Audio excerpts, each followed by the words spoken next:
In the following interview, I sit down with Erik Kostelnik. Erik is the man. If you've ever been around Erik, you know that to be true. He's this big, gentle giant who thinks deeply about the world, and he's a serial entrepreneur. So he founded Text Recruit, Postal, and now he's on to Dual Mind AI and a really cool consumer play called Navi. Whenever I chat with Erik, we end up going down some fun rabbit holes. So we started off where he shared his experience as a founder on being a father and finding your footing once you actually sell your company and what that does to your identity. And then we also get into the weed on consumer AI, consumer technology, and their effect on mental health, which is something I've been thinking about a lot lately and been writing about on my Substack. Anyway, I hope you enjoy the conversation. Before we get there, I do want to shout out our partners at Dreamfuel. You've heard me talk about them before. I am a huge fan. I just did a session with one of their coaches literally earlier today. That is why I feel so good while I'm recording this. And they're doing something really cool. So for the months of January and February, they're offering any Wake Up Call listener a free team coaching session. This could be for your entire organization or for your individual team. And they're going to do a customized breathwork and visualization. Done these for some really baller companies already that have taken them up on this exact offer. One of those was a casual $8 billion company, just crossed the 500 million ARR mark. Not sure if I'm allowed to say their name, so I'm going to err on the side of caution. But they do work with companies like Pipedrive, Seismic, Smartsheet, really, really great brands. And I think they'll be in just about every tech company soon. So take them up on the offer. You can go to www.dreamfuel.com/wakeupcall. It's a no-brainer to work it into your RKO or company kickoff, or just something to get all your executives together and do this before a planning session. That's it. I hope you enjoy this conversation with Erik.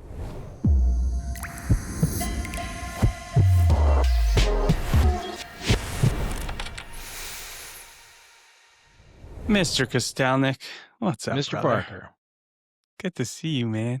You too. It's one of those episodes where I just get to catch up with an old friend and we decide to hit record. It's been way too long, man.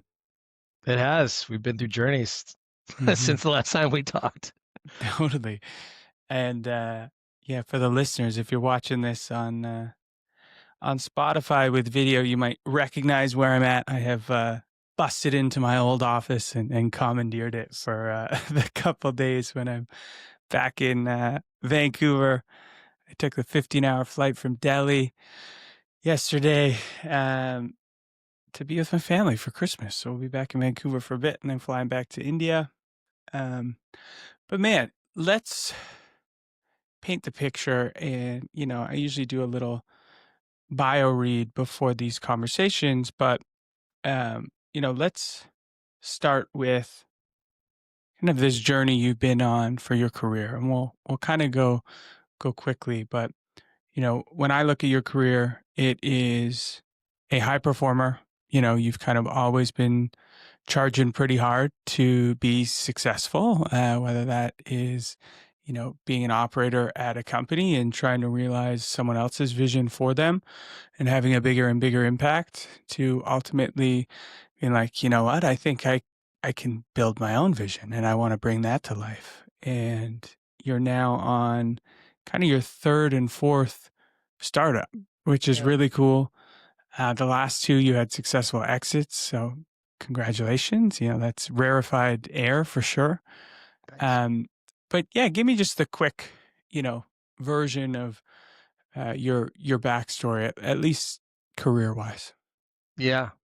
Well, I would say that I've always been a creator, and I've always been interested in solving problems that are pretty interesting to me. And I think at the end of the day, growing up with not a lot had put me in a position to where I knew that I wasn't getting my schooling or my network, that was going to get me to places. It was just going to be, my ability to to outwork people and see opportunity and seize that opportunity. And so, early in my career, I became a leader of salespeople, and through that, understood what it meant to take products to market and build relationships with customers and understand customers and what they were asking of us from a value perspective. And then that kind of turned into leading companies in their sales and revenue models. And after we learned about how you build product to sell and create value for customers, I decided that I should start these businesses and try to create that generational wealth, for me and my family and my people. And that was the entrance into being an entrepreneur, and was successful in creating, products around solving problems in HR technology and the HR flows, and then into marketing and sales technology, and creating those two businesses that were successful, and ultimately bringing the people with me that I had coached along the way, and that believed in my way to do things and how to operate businesses and grow businesses from nothing, um, and that got us to a really good place with both of those businesses. And since exiting the last business in May, it really kind of put me in a position to where I said, I want to create something different. I want to do something different. I want to be an inventor in a different space, and started working on a couple projects that I believe are, a new entrance into the way consumers travel, interact with their surroundings, interact with, the AI systems that are out there, the personalization that can be, created through these machines, and create an experience for people as they travel to be more in touch with what they have, and what's in front of them. And so I'm excited to be working on this project Navi with some folks that were at Waze and Google, and also I'm working on another project called Dual Mind AI, which is a consumer application product that is helping kids with beating video games, and and using AI, a protected environment for AI around beating video games, which the product is called Game Guide. So yeah, I'm busy in a sense that I'm working on two new projects, but at the end of the day, it's being a creator and being a creative, and finding really interesting problems to solve with technology, and building teams around those problems, and trying to see if we could do this together. So that's where I'm at today. Mhm. Super cool, man. And these next two projects sound like they're really coming from like a place of passion, which is super cool. And I'm excited to when I get back to India, I'll be trying out Navi for you. I'll be your Indian representative and Please. user testing over there. Yeah, it's working. We've got folks in Brazil using it right now, and Sao Paulo, and traveling as a pedestrian in Sao Paulo is a little bit tricky, especially Yeah, for no kidding. foreigners. So Navi takes a lot of the components of what we all know as locals, and just says, provides that for the traveler in their hand, Mhm. to be like, don't walk down that street. Yeah, Maybe think about going this route. Take a look at these areas. I know you and what you like. Here's what a plan might look like. So all of those components are built into Navi, which ultimately, the existing mapping solutions just don't provide from a pedestrian standpoint. So it should help us engage with our environments more effectively and more safely as we travel. yeah. It was funny. The day after we were messaging back and forth, I got to a new Airbnb in Delhi. It was in a pretty nice part of Delhi, but Delhi's, Sure. it was kind of like really nice and then like slums right here. The Yep. kind of juxtaposition is crazy. And I looked on Google Maps. I wanted to grab some lunch and it looked pretty close. It was like a 12-minute walk. I was like, okay, I'll just walk. I don't need a tuk-tuk or anything.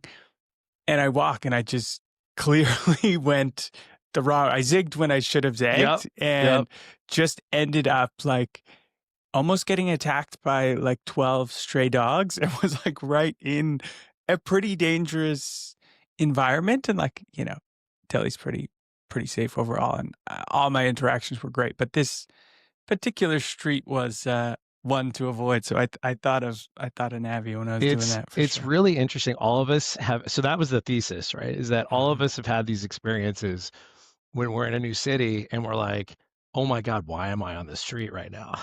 Like, Uh-huh, and by uh-huh, the way, there's a lot of like social construct to that, right? It's like, is there social impact to providing people with the information that this is not a good seat, or street? And so like, you do have to do a lot of thinking as you're building these things to say, we do not want to hold down the areas that need development and need commerce, and need rehabilitation, but we have to have transparency for those that are around us to ensure that you don't put yourself in a position that you don't want to.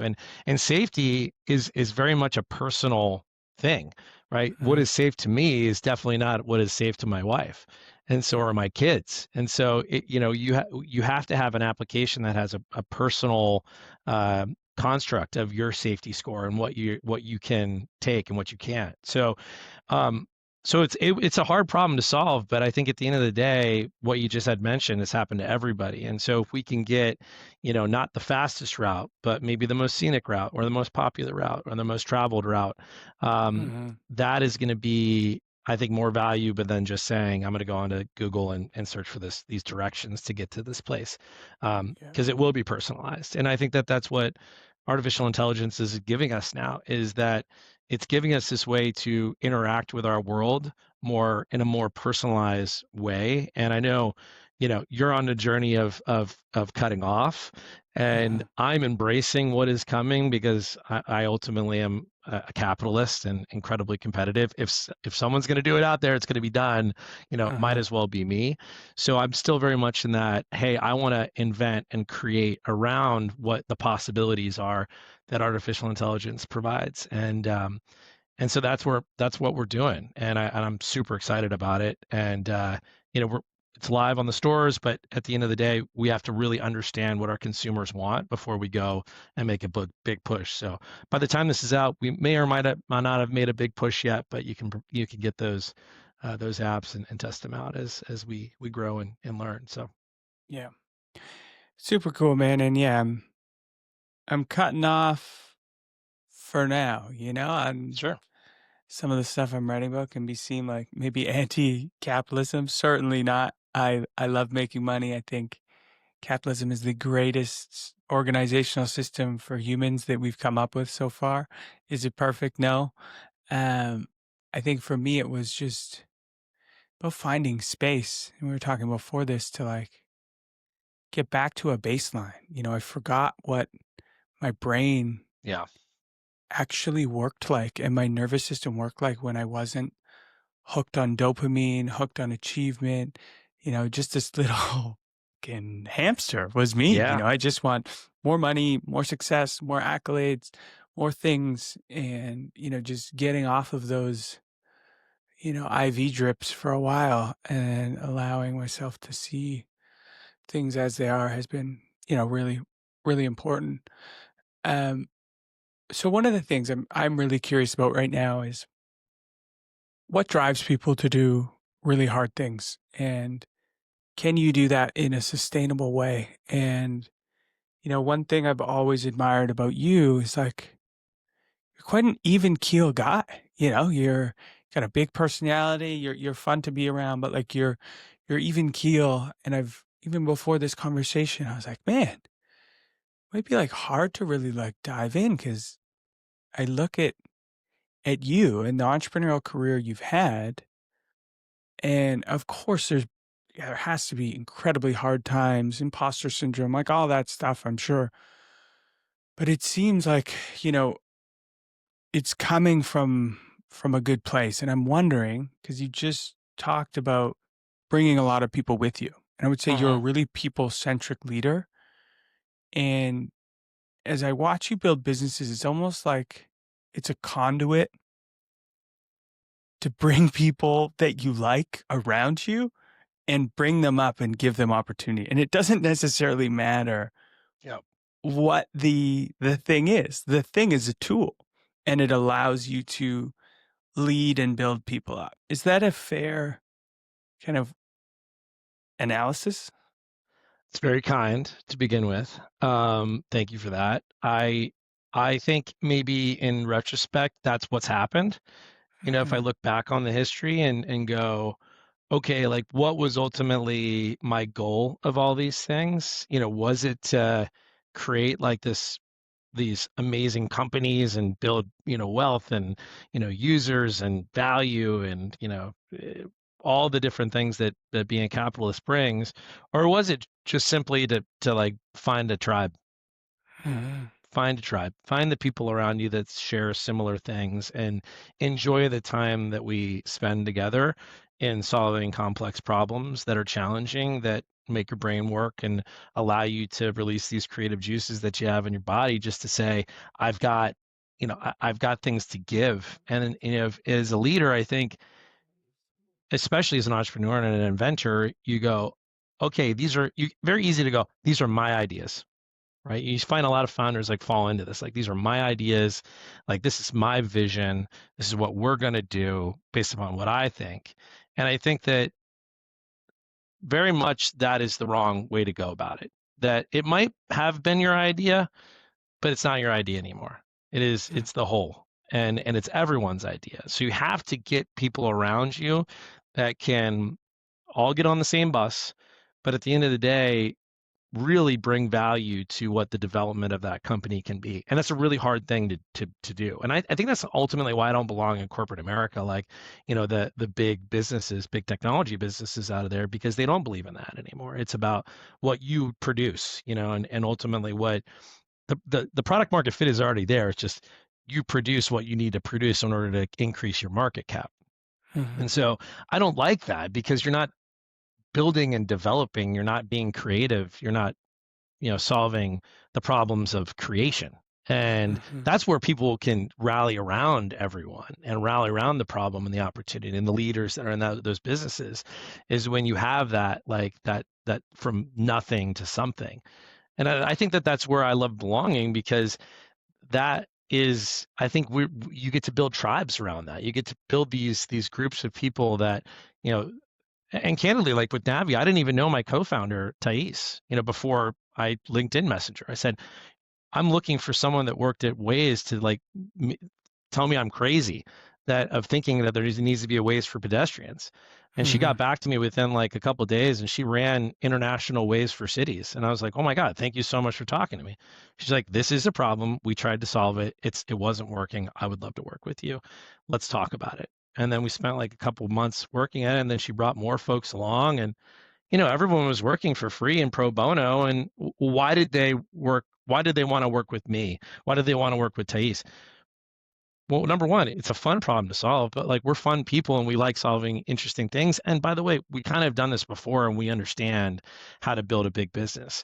So I think people get trapped in these careers to where they feel like they're just a number, and they're supporting a number of the business, and ultimately don't get to spread their wings to be creators and to join companies that they feel like they really have an impact of what they're doing. And it can be anything, right? I mean, it could be solving any problem out there, but I do think that people gravitate to the people that where they feel like they're making a difference, and they feel like I am not lying to them when I go, I want you to make more money than I do. I want you to be more successful. Like, I want you to start your career here or finish your career here, and have value and create value in their lives. I think that that is huge. That doesn't mean we all need to be friends. Like, that doesn't mean that like we have to have this big huge community of kumbaya, but it does mean that we have to lead with respect. We have to make sure people are understanding the value that they are producing and how they're impacting the business, and managing people in and out of the business. It doesn't always work out, and that's okay. Let's get them to the next place. So, there's a lot of things in that, Scott, but I do believe that as I've gone along, I'm 46 now, 27-year-old manager Erik did not know that. So 20 years ago, it was a lot different of a person. And I think it takes time, just like yourself going through your journey, to understand what are the components of this. And ultimately, I'm jealous of what you're doing, though. The grass is always greener on the other side. And I think when you talk about, you know, disconnecting from this digital matrix that we're in, which we are very much in, um, that's a very difficult thing to do. And I think that it takes a lot of balls to do what you've done. So I just want to say that I respect the hell out of you that you chose this direction, and ultimately why I've been following you in your journeys, in India and some of the other places you've been. So anyway, little side Thanks, note there. brother. Yeah, Yeah, it's way harder than it should be. Like I yeah, kind of it's, and the temptation to come back and, if you've done some things in your career, there's people that are coming at you, what's next? Like, I'll invest in your next thing or I'll do this or come work for me or come do this and it's like just it's so easy to get pulled back in and just like go right back to the same game which I've battled probably 50 times already. I mean, like to be such a well-known creator in our space, right? Let's just say it, like you were one of the top influencers in sales technology out there, Mm. and for you to just be like, nope, I'm cutting this off. This adventure is done. I'm gonna go Yeah. do this. It is very much a black and white change that you did, which takes a lot of effort. And Mhm. I think we all have our own, like internally, our own reasons why we do these things, and we don't need to share these things externally, right? It's like some Yeah. things just like, hey man, like this is the direction that I'm going, and this is what I want to be. These are my intrinsic drivers.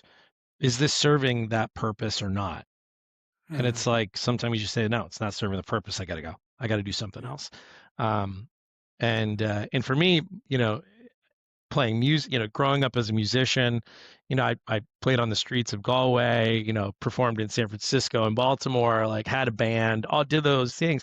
You look back, you go, I did some theater stuff, like was my mom was a complete artist. You look at those components, you're like, well, yeah, I'm a creator, right? I just like doing things that just really involve the artistic side of life. And technology, I really do think that like musicians make great technologists because Mhm. your brain kind of thinks differently and you see things differently. And you just want, there's this kind of musical aspect of technology where there's patterns and then there's breaks and there's bridges and there's, instruments that are played. And I kind of look at it that way of like, that is that is a very well suited place, and I think that that's ultimately what drove me to this profession, because of that aspect. But I Yeah. don't know. Totally. I mean, like business can be such an incredible avenue for self-expression. I think like for me, off the back of definitely the biggest year of my professional career, like raising 54 million, like Yeah, it's insane.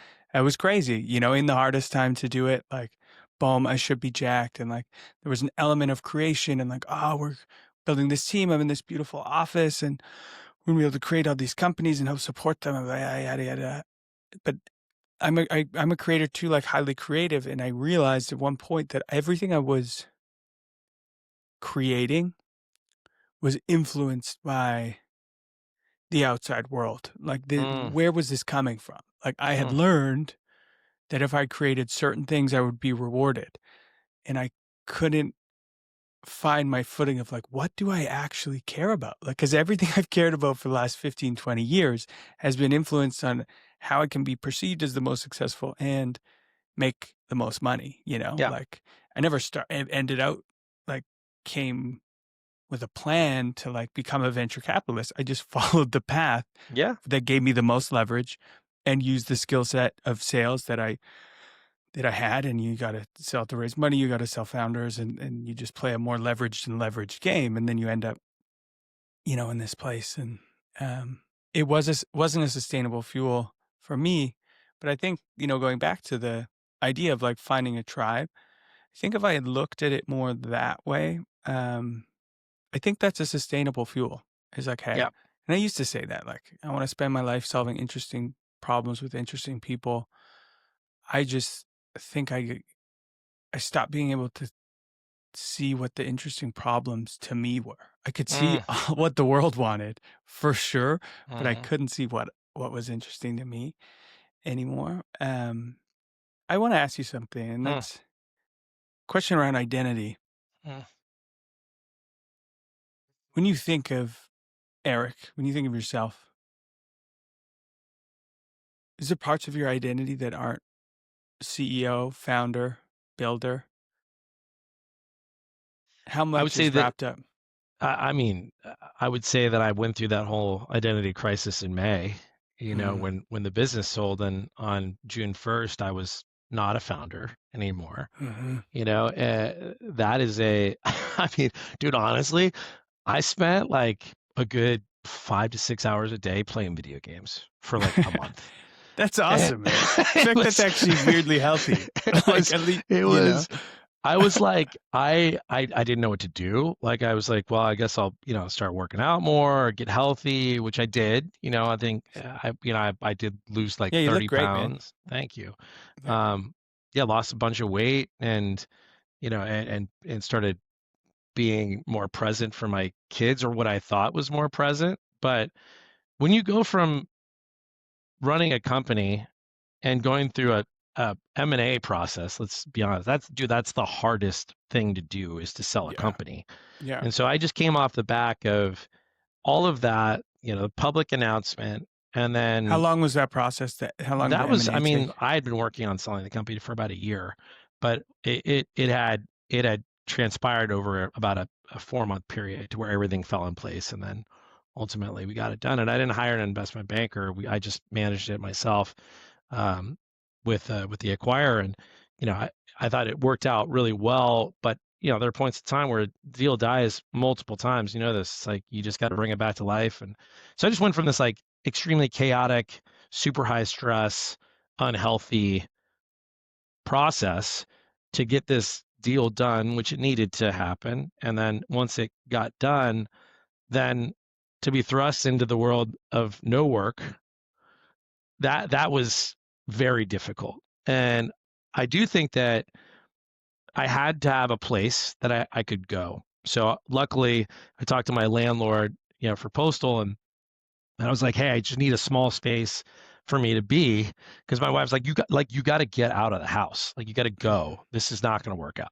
Like, you're Yeah. invading my space. All of a sudden, try and be the CEO of your family too much. Just That does where's the not work. KPIs, son? Like, come on. Yeah, exactly. You're just kind of like trying to manage your family, and that's like, you can't do that because you're not. Like, I'm not. I am. I can't. Like, that's, my wife's the CEO of the house, right? And so Mhm, I can't come in here and start doing things and barking orders and managing it the way I manage things, or doing something like being frustrated because I don't understand the flow of things. It's like, no, dude, I gotta remove myself and just take the time and then understand what my role is now at the mhm, house, because I'm home more. And so it took about 3 months to kind of get into the flow of like, where can I help? Where is Erik, the dad, the father, the friend, living in this new path?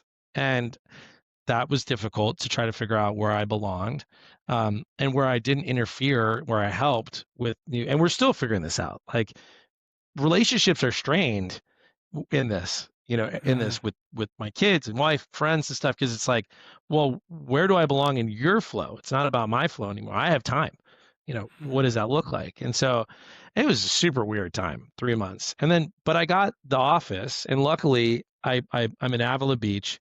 You know, I I really feel blessed, the fact that I've been able to achieve the things that I have, and to provide me an office where I'm looking out at the ocean.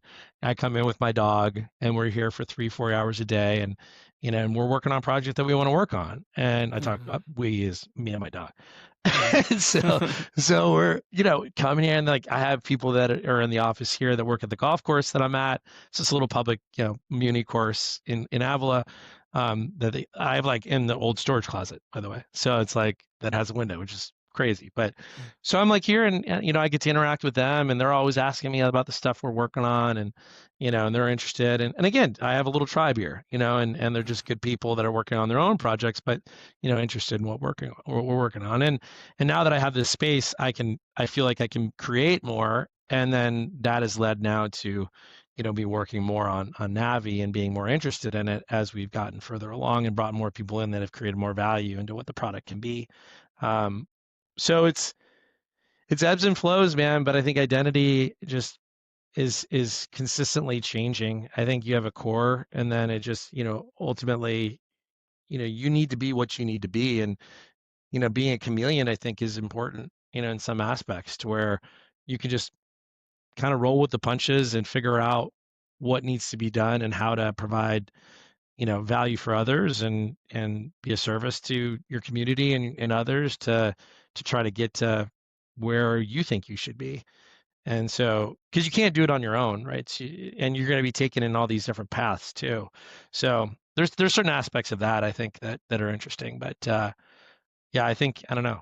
Identity tends to be a little bit more fluid as we grow older, and we know who we are, but you know, you want to have adventures in these different paths of life, and yeah, I think it's a pretty interesting opportunity Mhm. for everybody, and hence like working on a travel application and helping people understand their personal navigation and how to navigate their plans when they go places is interesting because that's going to ultimately take me to travel more. And we've talked about my family's talked about getting out more and actually seeing the world more, which we haven't seen Asia. We've never been to Mhm. Asia, and I'm like, oh my god, like I want to go to India, I want to go to Tokyo, I want to go to China, I want to go to these places and experience what that next kind of phase is. And you can't be a big loud American in those places. You can, but it's just like you want to have the local adventures. You want to be, you want to kind of interact with the locals. So, the Scott Barker that might be doing a podcast and you hear, certainly when you go back to India, it's a little different of a Scott Barker. And I think Ashram that's like, Scott's quite a different guy. yeah, exactly. And that's okay, by the way. That's totally That's great. okay. Yeah. So I don't know, man. Like that's a long-winded answer around identity and kind of the paths, but that's the way I look at it. Yeah. No, I like it. I like it. I think it's so important to kind of diversify our identity. I think you can get into trouble when you overly identify with one part of your character, which I think got me in trouble. It was just like, Mm. I'm the guy who will Well, it do the was the hard id, thing. right? Yeah. It was like Yeah. kind of your ego, or was I guess your Yeah. ego? What would it be? Yeah, I would say um probably, yeah, parts of my ego. I think my Yeah, ego kind of fragmented into almost like these different characters I would play in different, situations, and they became more real than and you didn't like that. me. You didn't like where No. you kind of ended up there. I think that's fair, dude. Yeah. And I was fine. Like I wasn't, it was, anyone who knows me knows like I'm not ill intentioned in any way. It was more just, I didn't feel like I was being authentically me all the time, you Mm. know? Yeah. Um, and yeah, it's interesting. But, um, so I was curious if, as you embark on this next journey, Yeah. has your views on what success means changed? And what I mean by that is, Navi, are you still gunning to like build $100 million business, $200 million business, or are you like, listen, I want to work on this thing with cool people. I want to build it in a way that I think the world needs, and we'll see kind of how it goes? Or is it, because I know with like, Postal and other ones we've Yeah. talked, it was like, let's fucking rock and roll. Let's raise Yeah. money and Yeah. let's build it a big ass business. Yep. Is that still inside you? And there's no right or wrong. I'm just curious how it's evolved. Because would it be fair to say you don't have to really go on this adventure again? Like you It'd be could absolutely probably safe to say stop, that. you Yeah. know? Yeah, it would. And I think honestly, I'm probably still holding on to identity there. There's Mhm, probably there's some, you know, I'm still probably looking for, affirmation from mhm. that I'm still can be that guy. Because that's hard. I mean, that's a very hard thing to get away from after it's been Totally. your identity for so long. And so there's Yeah. probably some of that. Um, and also why I'm a little bit hesitant to say, I want to build $1 billion company again, and like, because I've always wanted to build $1 billion company. I didn't get there with the last couple, but they were really successful and became market leaders, and and they were big businesses. But Mhm. part of me still wants to build a $1 billion company. The question, I guess, revolves around is this the right one to build into the $1 billion company? And the answer to that is not going to come from me. It's going to come from the users. And that's the thing that's different about, I think, B2B versus consumer Yeah. SaaS. You look at it, you're like, B2B is solving a workflow problem, and it usually consists of data, you know, systematic management of that data, and then the output, whatever the action happens of that data. And you can kind of look at every workflow in business and be like, yeah, that's a defined problem. That's a defined workflow. Here's the solution. Here's, $20 million. Go build the solution to that thing. That's how every SaaS business has been created. So some have been better than most, those that were just lucky. A lot have been lucky, right, from a timing perspective. Mm-hmm. But in consumer technology, the reason why I like going into this world is because there's no faking consumer, right? You look at the applications that have been valuable that you use on a daily basis. And we've seen all those like flash in the pans come through. Remember Clubhouse? Mm-hmm. Like everyone's like, "Oh, this is the next huge thing." What happened? Chapush, gone.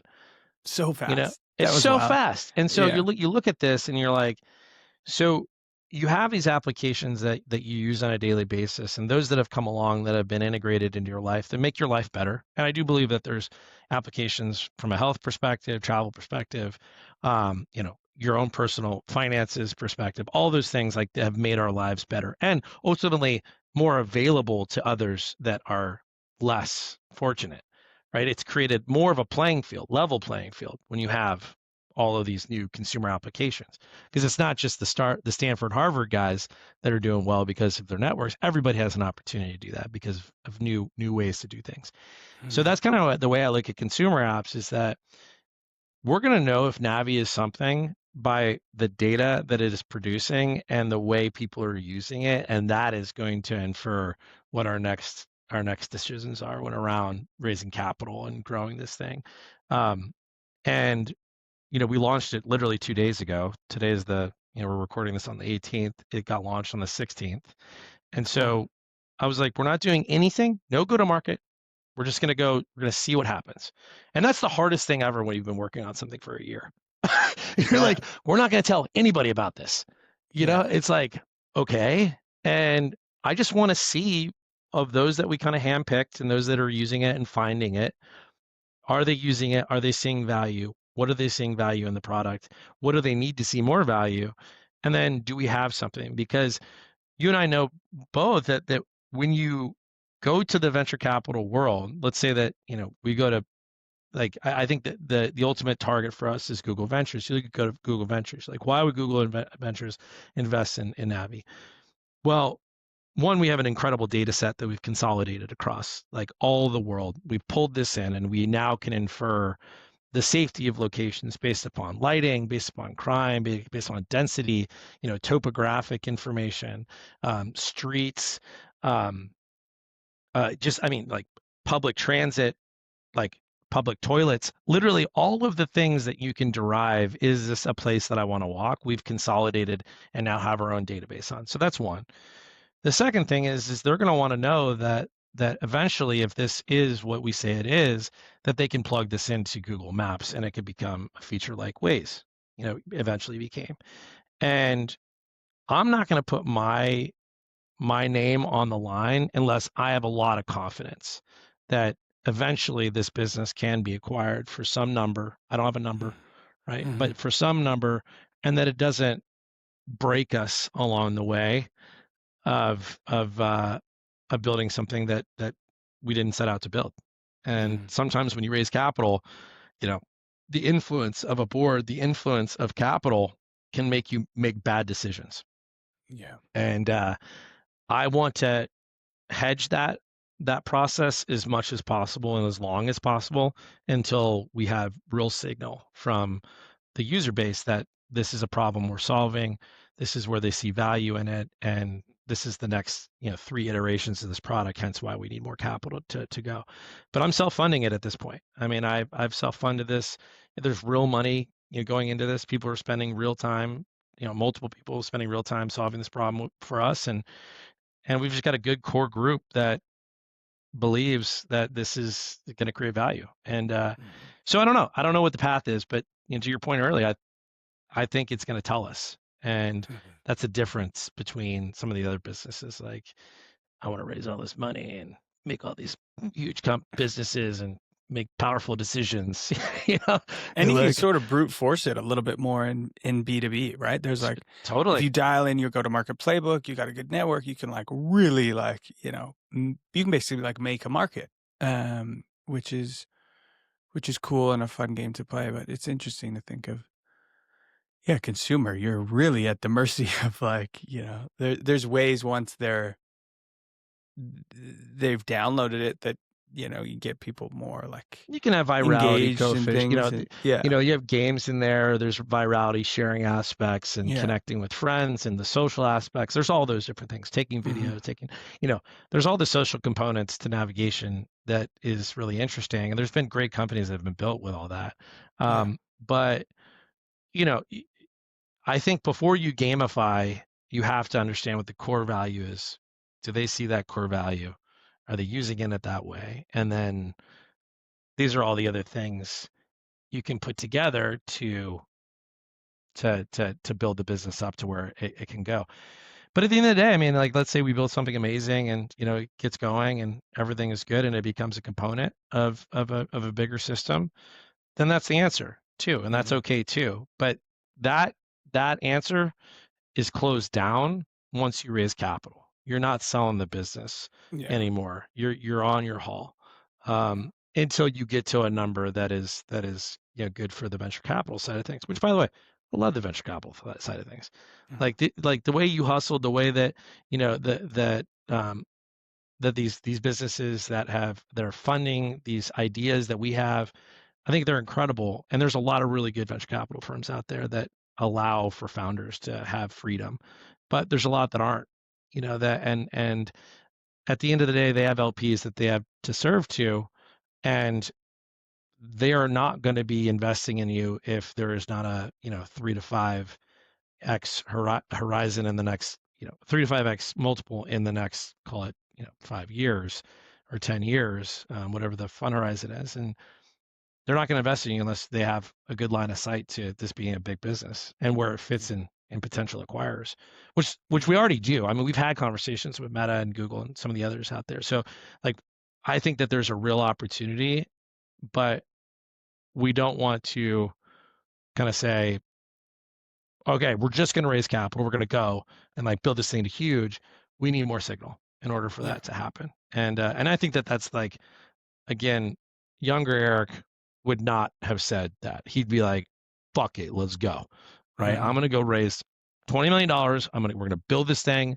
We're gonna have, the office, we're gonna have the logo on the office. We're gonna be the biggest company in the Central Coast. We'd make a Mhm. splash. But I think I've learned over time now that it's and especially in consumer, that you gotta listen more than act at this point. Yeah. Well, yeah, and you can, once you go down that route, you raise a bunch of money, you can sacrifice 8, 9, 10 years of your life Oh, and not even get an outcome. yeah, That's the unsexy part of that's the entrepreneurship that a lot of majority. people don't. Yeah. I mean, it's built into every VC math deck, Yep. that Yep. you're very likely going to fail. And if you're an outlier, that's awesome. And I have a question, man, something I've been thinking about. Sure. And as so I've been thinking a lot about these consumer apps, just in general. Chat GPT a lot, social media a lot. Um, I think on the road, I noticed a lot of. I thought social media addiction was a Western problem. It's Oh, not. no. It's maybe even worse actually in developing parts of the world because many have maybe mundane jobs. They have a little bit like more time, and the feels almost They want to escape. post-apocalyptic of how everywhere you look, so everyone's on their phone in some places, even in beautiful regions, remote regions of the world, and it's had an impact on me, and certainly with my device usage, just like monitoring things a lot more, spending days without it, and I'm coming to realize like how important it is, how much change you can have in someone's brain by having direct access to them through a cellular device. Hmm. Not unlike pills we consume from a doctor, medication Yep. we consume, food we consume, we have some oversight in those areas. We got the Right. FDA, absolute nightmare. Sure. Nobody Yeah. likes regulation, Yeah. but we figured, hey, the risks associated with giving millions of people a pill are too great. We can kill people. We can do irreversible damage. There's This is 7 gonna, billion devices active today. $7 billion and devices. you can launch an app, as you know Yeah. now, Yeah. in a couple months. And if you hit the right time, it's in 10 million people's hands, 100 million people's hands. And some are great technologies like Navi that are interesting and help you explore the physical world better. Yeah. But not all of them are. Yeah. Many Yeah. of them, their only purpose is to keep you on that platform at all costs. Yep. I would say maybe 50% are actually that if the real goal is to suck your time and farm your data. How do you think, because over the next 10 years, we're really going to see, particularly with this next generation, you have kids, like the impact that it's really going to have Yep. on mental health. Like the studies are already out, like basically anxiety and depression skyrocketed in like '08 when everyone started getting a smartphone, when it like truly hit adoption. And we're going to see this stuff play out. I don't see how that gets better Mhm. with Yeah. unfettered capitalism and now the most advanced technology that humans have ever created Yep. without some sort of guardrails. Like, is it crazy? Like, I don't think we should have an FDA for consumer technology. They're too far behind. Government couldn't do it. But I feel like there needs to be at least some level of like self-reporting where ChatGPT is like, hey, if you use this for 6 hours a day, it's been shown to cause psychosis. Yeah. And Yeah. maybe like refresh your ChatGPT instance so you're not going down a reinforcing rabbit hole. Like you don't even have to say basic things with people. And I'm worried about where this is going. And as someone who's building in consumer, Yeah. is this something you think about at all? And like, are there solutions? Wow. Uh, that was very eloquently asked, the thought process around that. So let me just say that because it is a complex, super complex issue. Um, so a lot of people talk about how the creation of artificial intelligence and then the iteration of robotics with artificial intelligence and then quantum computing attached to those three is kind of the perfect storm, and how uh, and evolutionists look at that being as this is kind of the end point of a Yeah. society Well, because there's a that's lot what of I wrote that just recently. It's like, that's when might not be the end, but we're now on a synthetic evolution it's a path. convergence of humans Yeah, and robot, right? that's And irreversible. artificial intelligence. Yeah, it Yeah, is. Once it's yeah, there, it's gone. It's yeah. there.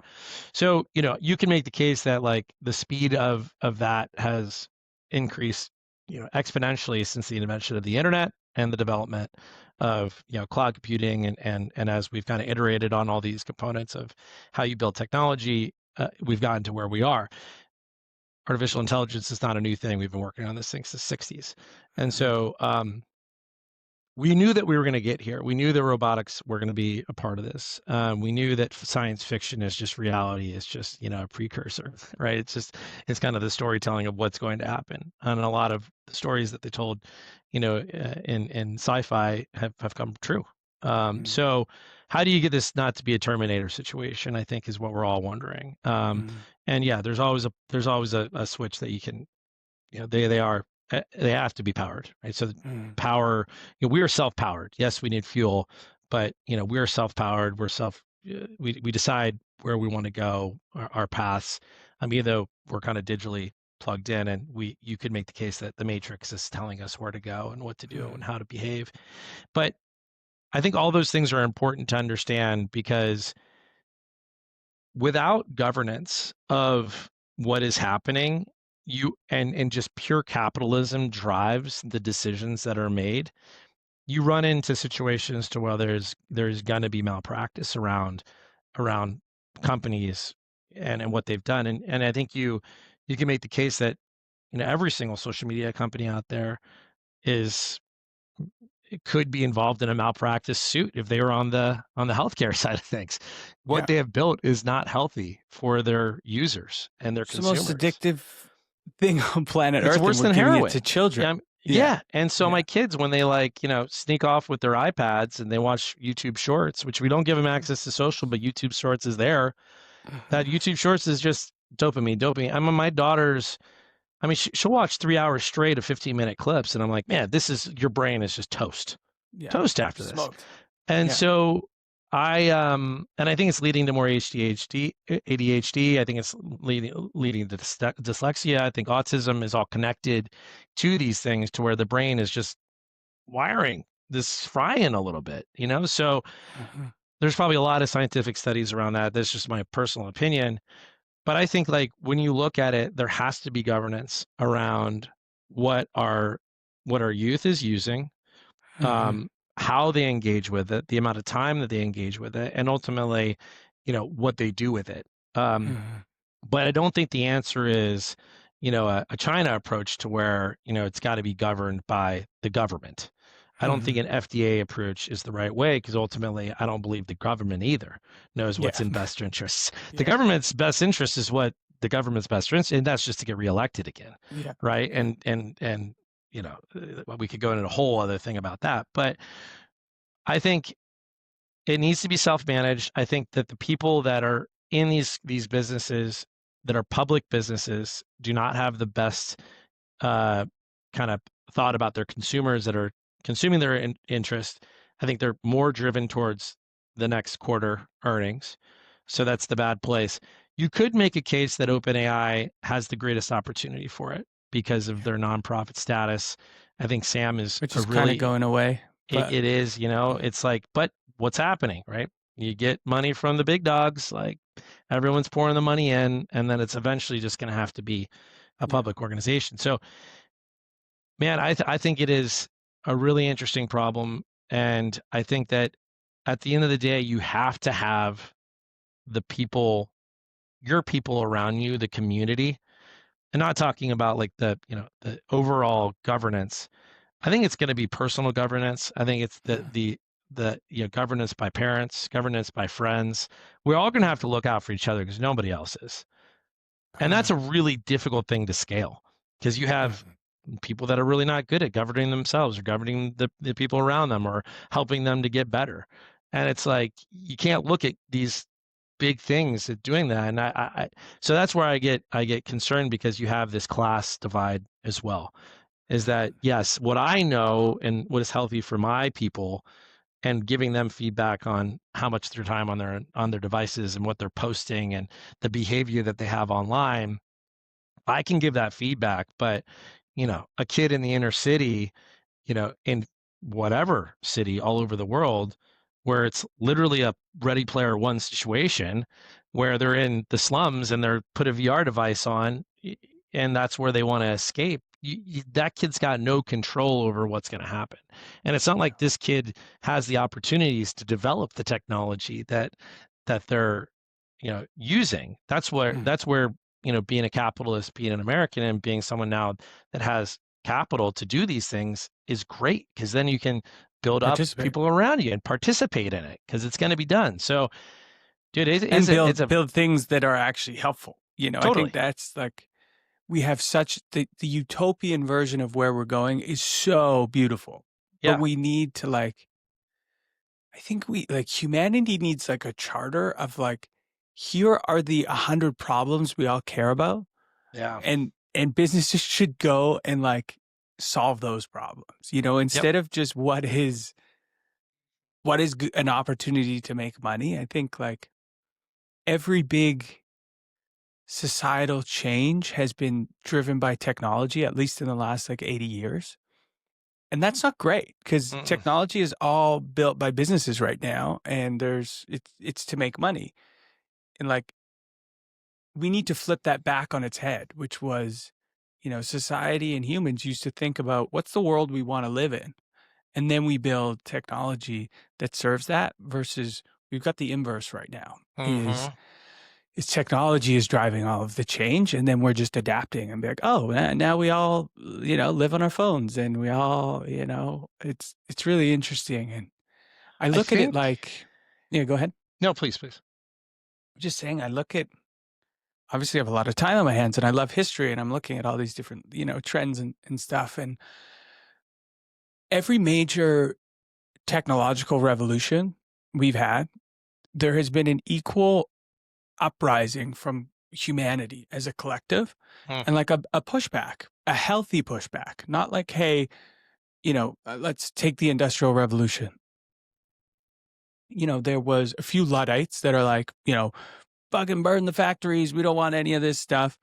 But the vast majority of people were like, hey, okay, all of these changes happened. That's great. We're moving into a new era, but maybe we shouldn't be working 18 hours a day. Maybe yeah. there shouldn't be kids that are 5 years old in the factories. And maybe like there should be some wage guardrails.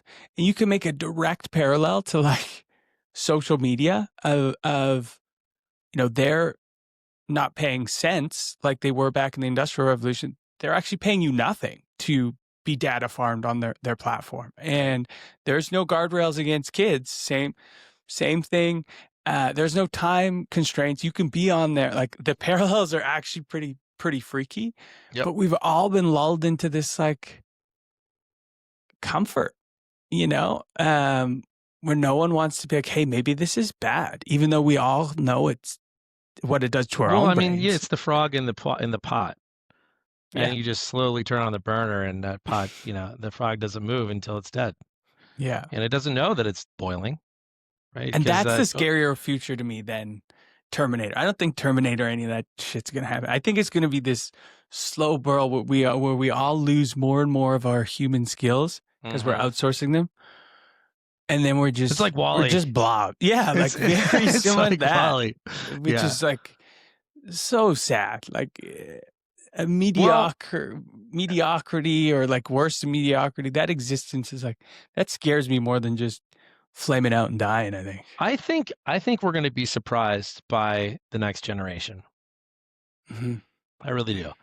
I I hope think so. I spent some time teaching at Cal Poly, and I was extremely like impressed by the ability for this next generation to come through and kind of see through the bullshit. That's cool. And so I think that it's going to be there for us. I do. And I think I look at you know, my kids, and they're super sharp, and they understand what is right and what's wrong, and they're self-policing. They're a Mhm. self-policing crew. And there's a lot, I think that self-policing is actually getting better now, Mm. to Mhm. where they understand right from wrong. They understand what is like good for them and not good for them. And I think they will lean into more health conscious decisions eventually if given the data. Because guess what? We didn't have that data before. We Right. didn't have Yeah. growing up, in the 80s and the 90s. It's not like what was healthy and what wasn't was available to us. Everything is going to be transparent in the future of Mhm. what is good and what is bad, Mhm. for you as a human. So I will say that I have a lot of faith that the next generation is going to help us revert back to more of a society that I think is what we dream of, and that is, we are aided by technology. We're not driven by technology. But you're Mhm. you're 100% right around the grandioso vision of what what the technology or what the human race path is. A great Mhm. example is like in Avila Beach here in the central coast of California, it's not incorporated. Okay. So these wind farm guys came in, they said, hey, we want to have this wind farm. We're going to give you guys a bunch of money. And all of us that are recreational fishermen and part of the community were like, what the hell is going on? Diablo Canyon, a nuclear power plant providing all of the energy we need, is literally 10 miles away. Like, Mhm. why would we ever put these things in our ocean to kill whales and do all these things when we have that and we have all of this land for solar? Right? It just makes zero sense. And at the end of the day, it was very much a political thing, and the community ended up squashing it, which I think was the right move. Mhm. But the problem was is that Avila didn't have a 30-year plan. They didn't know who they wanted, so we couldn't stop. We couldn't stop what was happening because we didn't have a plan. Like there's a coastal commission, and then there's like a, Avila community like group that meets, but it's like there's no plan here. We're in the county. So that I think is a very similar situation to what you have as humanity, is that humanity is not incorporated.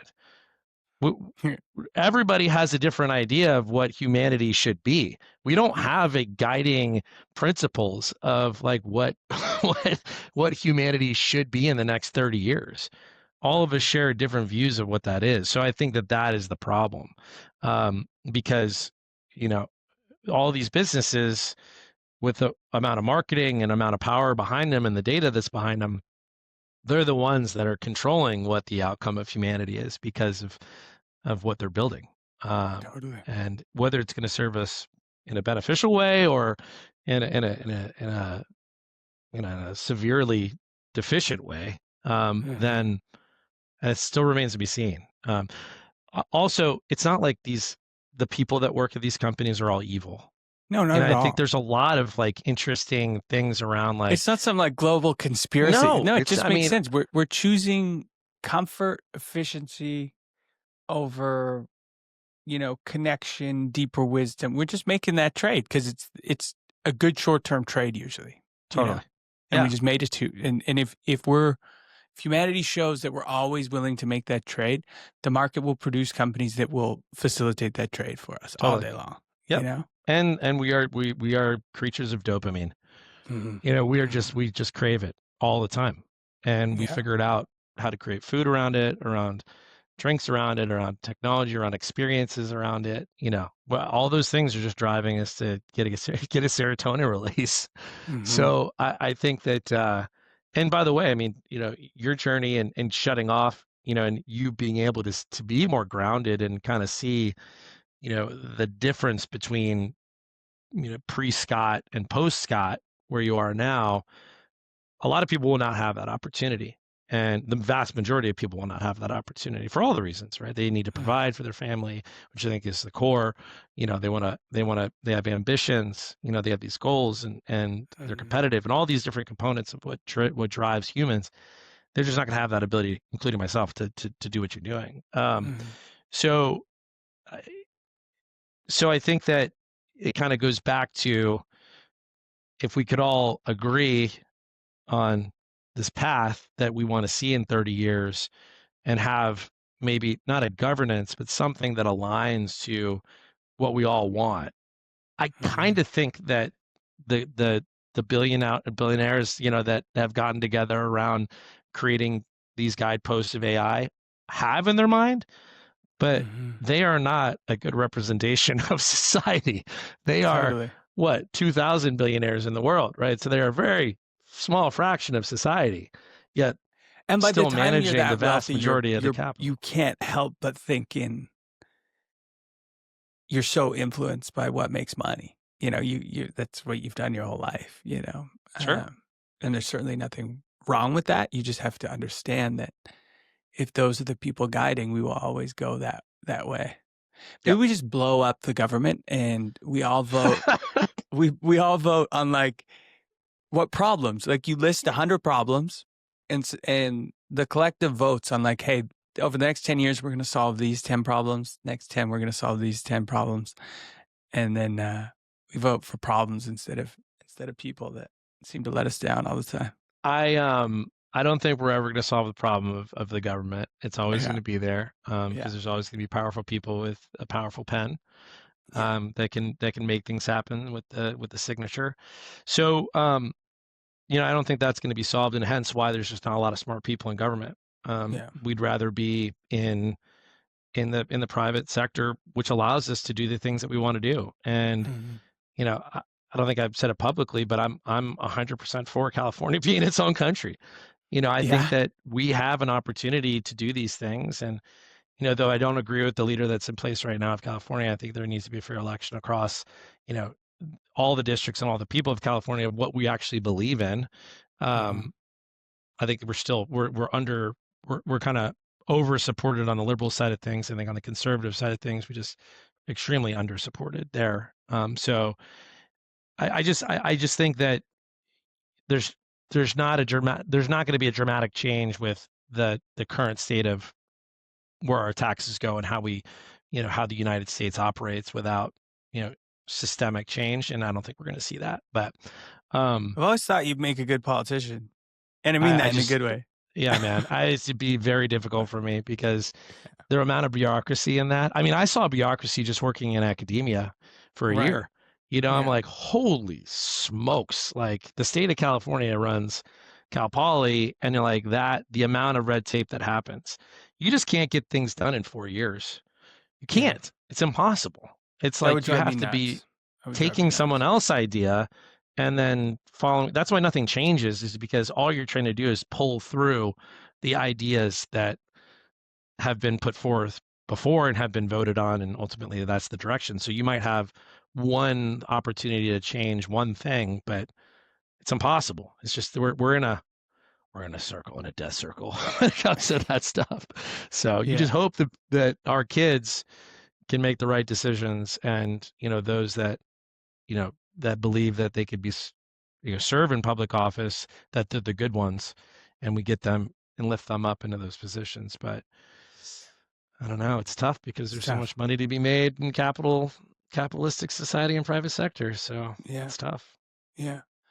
Man, I always enjoy chopping it up with you. It always ends Yeah, up buddy. in waters that I don't plan, but I love it, man. Me too, I bud. appreciate you and appreciate the way your brain works. My final question, because I really do think you've found this balance, this ability to be a sustainable entrepreneur.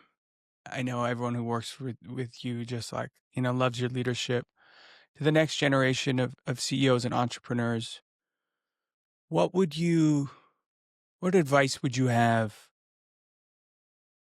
around sustainability? Like, Mm, this is a long game, yep. and you can burn yourself out in 3, 4 years if you're not, careful. What advice would you have to them? So number one, it is so easy to start a business today comparatively than what it was when I started my first business. Like exponentially easier Mhm. from a capital perspective, from a human perspective. I mean, we're in a world right now to where you can have an idea and you can get that idea to market, in a fraction of the time that it did before at a fraction of the cost. So do not undervalue the ability to get your product into the hands of your users and build it. Just build an MVP. Just go. Mhm. It is easy in comparison to where it was before. And I've helped some folks around that. Happy to help any of your listeners around kind of just the systems that you need in place to do that, because you just need to Mhm. kind of know what are the paths to do that. So that's number one. I would say that number two is that don't get blinded by the opportunity of what this could become. Before it becomes what it should be, you have to get past stage one. And that is this really creating true value? Or am I just having happy ears? And I believe Mhm. that this thing, and I'm going to force this thing in the hands, but is it creating true value for the consumers or the users that are using the product? Um, and I think you have to answer that question before you raise meaningful capital outside of a safe note, which I like everyone's gone to the safe note stuff, Mhm. because that protects you a bit. And I would say the third is that you should know and really feel comfortable that the people that you bring on early days are the ones that you want to spend 8 hours a day with. Like that is more than your family. That is more than your friends. You spend 8 hours a day with these people. You talk to them more than anybody else that you know. You better really, really like working with them and the people they are more than just what they can produce. Because Mhm. that's a big miss for a lot of founders out there. They hire who they think is going to solve all the problems or have this opportunity or has a big, you know, portfolio or skill set that you might not have, but you have to work with that person 8 hours a day. You better sure as shit love that person and working with that person and respect that person to be able to put that time in. And I think a lot of folks get that missed, but that would be my feedback. Great advice, man. Cool. I think that's it. To all our listeners, go check out Navi. If you got a kid, go tell them to check out GameGuide.ai. I'll be watching these closely, man. I know you're gonna build them into to something cool and dual mind. I think it's so much potential there too with all these different apps you can create. And Yep. just appreciate you, man. Thanks for jumping on. Thanks for hanging out with me. Appreciate your friendship. And let's not wait so long to do this again. Seriously, man. Proud of you, man. Yeah. Appreciate you. Thanks, brother. See ya.